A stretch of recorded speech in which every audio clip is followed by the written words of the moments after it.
Venezuela पर हमला आखिर क्यों? अमेरिका ने ये बदमाशी क्यों की? इसके पीछे क्या राज छुपा है? आमिर रजा मेरे साथ मौजूद हैं, उनसे बात करते हैं। आमिर भाई, अमेरिका ने वेनेजुएला पर हमला किया, आखिर क्यों? वजह क्या है? ये किस तरह ये किस्म की बदमाशी है, ये क्यों की गई? देखिए, सबसे पहली बात तो ये है, ना सिर्फ ये बदमाशी है बल्कि हरदर्मी भी है और इसके साथ साथ ये समझो है कि बेशर्मी भी है। मैं इसको ये अल्फाज इसलिए दे रहा हूँ, किसी मुल्क के अंदर आप जब अपनी फ़ौजें उतारते हैं और वहाँ पर आप फ़ौज उतारने के बाद वहाँ के जो सरबराह हैं, सदर हैं, उनको आप अगवा करते हैं उसके खतून अव्वल के साथ, तो ये मैं समझता हूँ कि खुली बदमाशी का एक अंसर है, जो कि डोनाल्ड ट्रंप का वो चेहरा है जो दुनिया को नज़र नहीं आ रहा था।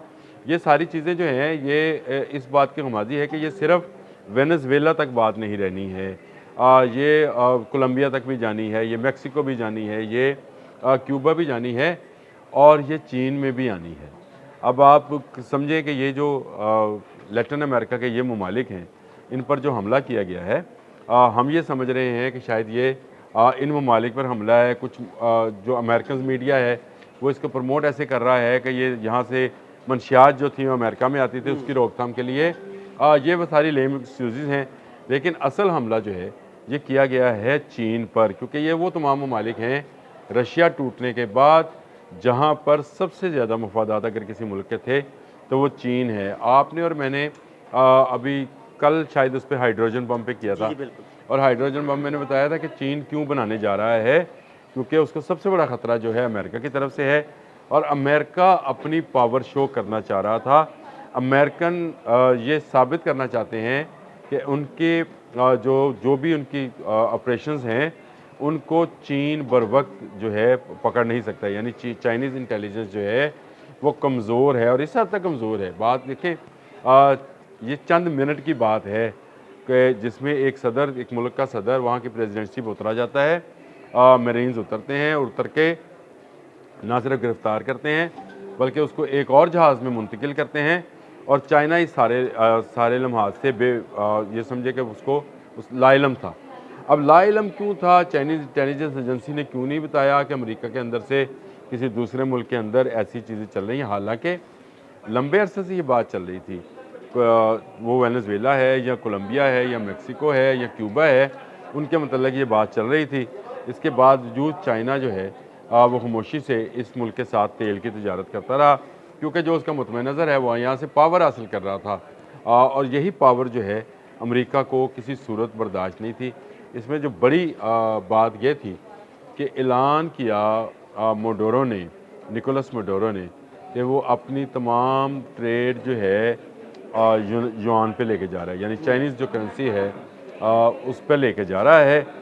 ये डॉलर से निकलना जो है ये अमेरिका को बर्दाश्त नहीं। देखें, अमेरिका भी इस वक्त माशी तौर पर जो है कुछ कमज़ोर है। कमज़ोर से मुराद ये है कि एक बड़ी सुपर पावर का अखराजात बड़े हैं, उसको कोई ना कोई जंग चाहिए होती है। जैसे बुश रजीम ने इराक़ पर जंग मुसल्लत क्यों की थी? क्योंकि वहाँ पर बेरोज़गारी और बेघर अफराद की तादाद में बेपनाह इजाफा हो गया था। अब उनको पैसा चाहिए था, लिहाजा उसने फ़ौज में मौजूद जो असला था उसको किसी कमज़ोर मुल्क पे लागू करना चाहा, जिस पर ट्रंप आज कह रहे हैं कि अगर मैं होता तो मैं कभी इराक़ पर हमला करता। इराक़ तो बहुत दूर है और उसका मिडल ईस्ट क्राइसिस जो है आज तक हम हल नहीं कर पाए।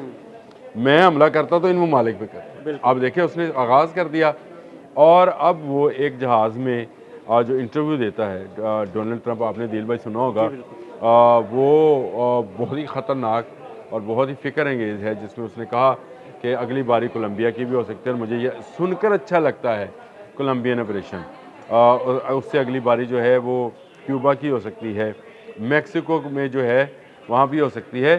तो इसका मतलब ये है कि वो तमाम के तमाम अपने साथ के ममालिक पर कब्ज़ा करना चाहता है। याद रखिएगा, ये तीसरी जंग अज़ीम के लिए जो है राह हमवार हो रही है।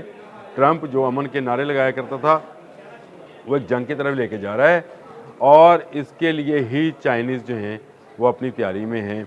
अगर ये बात है, इस पर अगर आप करें कि चाइना इस पर रद्द-ए-अमल क्या करेगा और चाइना को क्यों डराया गया और चाइना ने हाइड्रोजन बम बनाया, तो मैं ये समझता हूँ ये ज़्यादा लोगों के लिए मालूमाती होगा। लेकिन एक बात ये रखिए कि अगर अमेरिका वेनेजुएला पर हमला कर सकता है तो चीन ताइवान ले सकता है। बिल्कुल ऐसी है। बिल्कुल ऐसे ही, अगर उन्होंने वहाँ पर बदमाशी की है, उस पर हमला किया, तो चाइना का राइट बनता है फिर अपने इलाके को वापस लेना। अब आपने रास्ता खोल दिया ना जी। इसका मतलब ये है कि रूस का यूक्रेन पे वार जो है वो बिल्कुल ठीक है। बिल्कुल कमज़ोर को मार देना या उसको कब्ज़ा कर लेना, अगर ज़ेलेंस्की को उठा के ले जाता है रशिया, तो क्या अमेरिका या अक़वाम आलम के पास इसका कोई जवाब होगा? बिल्कुल नहीं। और अगर ताइवान पर चीन चढ़ दौड़ता है और वहाँ से वहाँ के प्रेसिडेंट को या वहाँ के जो कारपरदाज हैं, जो चलाने वाले मुल्क चलाने वाले हैं, उनको अगवा करके अपने मुल्क में ले जाकर केस दायर करता है, कुछ भी केस दायर किया जा सकता है। ये तो बड़े ओपन है। जैसे आप अमेरिका में निकोलस मदोरो के ऊपर केस चला रहे हैं कि वो मंशियात फरोख्त करता था। अब देखो ना कैसी बात है। ये तो आप अमेरिका में केस क्यों चल रहा है उस पर? देखिए, आपने अगर इनकलाब लाना था या आपने करना था, तो आपको वहाँ पे उनके मुखालिफ जो अपोजिशन थी उसको आप इत्माद में लेते और ये आवाज़ उठाते कि यहाँ से मंशियात नहीं जानी चाहिए। उनके पास इतनी दौलत मौजूद है जिनका अंदाज़ा नहीं किया जा सकता।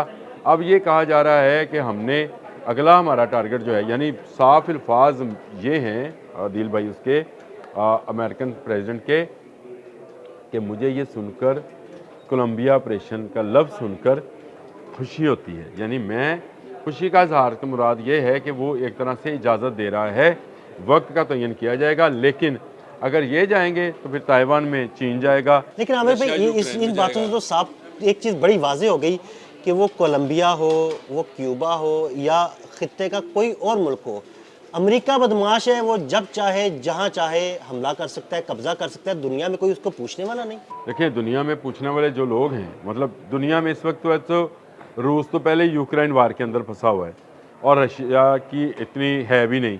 हालांकि सबसे पहला बयान भी रशिया ने दिया था। जिस दिन ये सारा वाक़या पेश आया उस दिन मैंने आपसे कहा कि रशिया आ गया, क्योंकि रशिया ने करारदाद जमा कराई थी अमेरिका के ख़िलाफ़। कहाँ पर?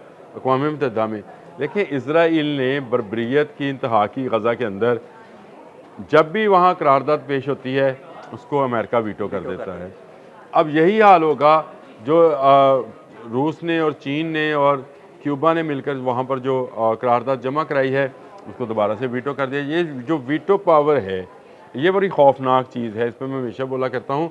अब वीटो कहाँ से आया करेगा? अब यूरोप से आया करेगा। बिल्कुल। लेकिन अमेरिका का मामला है ना, अमेरिका का वीटो नहीं माना जाएगा, तो उसके लिए उसके ब्रिटिशर जो बैठे हुए हाँ जी। हैं उसको वीटो करने के लिए, तो ये वीटो पावर असल में जब तक ख़त्म नहीं होगी उस वक्त तक अक़वाम मुत्तहिदा का कोई जो रोल है दुनिया में उसको तस्लीम नहीं किया जाएगा। आपने अच्छे पॉइंट पर बात की कि वेनेज़ुएला ही क्यों, तो मैंने आपको बता दिया कि वेनेज़ुएला इसलिए कि ये वेनेज़ुएला पे नहीं, ये चीन पर हमला है, बल्कि मैं इसको अगर कहूँ इन ब्रॉडर अगर देखना चाहें तो ये पूरी दुनिया पर हमला है। अब आपने हर ताकतवर को ये जवाब दे दिया कि वो कमज़ोर को दबाए और कमज़ोर के जो लीडरशिप है उसको उठा कर ले जाए। किसी पर जो है मंशियात का केस चलेगा, किसी पर हदूद का केस चलेगा। ये तो मुझे कोई ये थाना हंजरवाल की स्टोरी हाँ जी, लगती बिल्कुल है ऐसे ही। कि किसी को उठाकर कहा कि तुम पर हम मंशियात का केस डाल रहे हैं, चल जा अदालत जाके ज़मानत करा। ये वो मामला है। मडोरो को आज पेश किया जा रहा है वैसे अदालत के अंदर, निकोलस मडोरो को, लेकिन मैं ये समझता हूँ कि ये खुली बदमाशी है। तमाम ममालिक को इकट्ठा हो जाना चाहिए। देखें, पाकिस्तान ने जो मज़म्मती बयान जारी किया है वो बड़ा अहम है और उसने कहा है कि जो कुछ हो रहा है ये वेनेज़ुएला की आवाम की भलाई के लिए होना चाहिए। वेनेज़ुएला के आवाम की सिक्योरिटी और भलाई जो है वो मुकद्दम रखनी चाहिए और हम किसी ऐसी एग्रेशन को जो है सपोर्ट नहीं करते हैं। तो ये इस तरह के बयान जो हैं ये सामने आना जो है ये मैं समझता हूँ अच्छी बात है। लेकिन वेनेज़ुएला में अभी और गुत्थियाँ सुलझना बाकी हैं। एक के बाद एक गुत्थी सुलझती चली जाएगी। बहुत सारे हालात जो हैं आने वाले चंद दिनों में, यानी अगले 48-49-50 घंटों में मज़ीद चीज़ें सामने आएंगी। मुझे अब शक है कि अगली बारी जो है वो कोलंबिया की होगी और चीन इस बात पर खामोश नहीं रहेगा। जहाँ जहाँ फिर मफादात हैं अमेरिका के, वहाँ पर भी हमला हो सकता है। बहुत शुक्रिया आमिर रज़ा जी। बिल्कुल, आमिर रज़ा ने बड़ी तफसील के साथ आपको इस सारे मामले के बारे में बताया। अदील अहमद और आमिर रज़ा को इजाज़त दीजिएगा। अल्लाह हाफ़िज़।